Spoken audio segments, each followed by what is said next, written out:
મહાકાળી માતાના પગમાં શંકર ભગવાન કેમ આવી ગયા કે જે ભગવાન શિવ આખા બ્રહ્માંડના સંહારક છે, એ જ ભગવાન શિવ કેમ મહાકાળીના પગ નીચે આવી ગયા? કે આ કોઈ અહંકારની કથા છે અથવા તો આની પાછળ છુપાયેલું એક ઊંડું તત્વજ્ઞાન?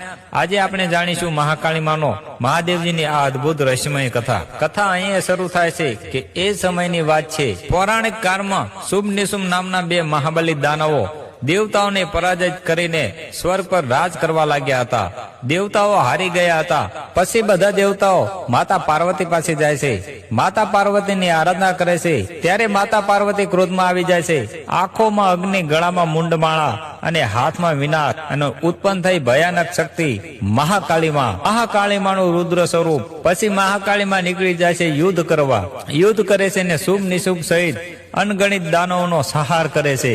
પરંતુ જ્યારે દાનવોનો અંત આવ્યો ત્યારે માતાનો ક્રોધ શાંત થયો નહીં.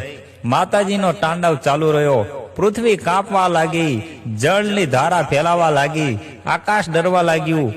દેવતાઓ ચિંતિત થઈ ગયા. જો આ તાંડવ ના રોકાયો તો સમગ્ર સૃષ્ટિનો વિનાશ નક્કી હતો. દેવતાએ વિનંતી કરી પણ માતા કાળકાનો ક્રોધ શાંત ના થયો. પછી બધા દોડતા ચાલ્યા જાય છે ભગવાન શિવની પાસે. મહાદેવજી પાસે ગઈને કહ્યું, પ્રભુ, માત્ર તમે જ આ માતાનો ક્રોધ શાંત કરી શકશો. ત્યારે ભગવાન શિવજીએ કીધું કે આ ક્રોધ નથી, આ તો શક્તિનો અતિ પ્રવાહ છે. એને રોકવા માટે બળ નહીં પણ પ્રેમ જોઈએ. ભગવાન શંકરે લીધો અને મહાદેવજીએ કોઈ શસ્ત્ર ઉઠાવ્યું નહીં. સીધા જઈને મહાકાળી માતાના માર્ગમાં પૃથ્વી પર સૂઈ ગયા. તાંડવ કરતા કરતા મહાકાળીમાં જ્યાં આગળ વધી રહ્યા હતા, અચાનક તેમનો પગ શંકર ભગવાનના પર ઉપર પડ્યો. એ ક્ષણે માતા થંભી ગયા અને તરત માતાને જીભ બહાર આવી ગઈ. ત્યારે માતા કાળકામાનો ક્રોધ ઓગળી ગયો.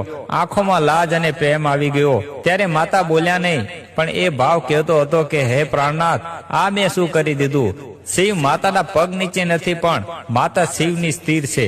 તો મિત્રો, આવી રહસ્યમય વાર્તા અને ધાર્મિક વિડીયો જોવા માટે અમારી ચેનલને સબસ્ક્રાઇબ કરી લેજો, લાઈક કરજો અને કમેન્ટમાં જય મહાકાળી, હર હર મહાદેવ લખીને જજો સાહેબ.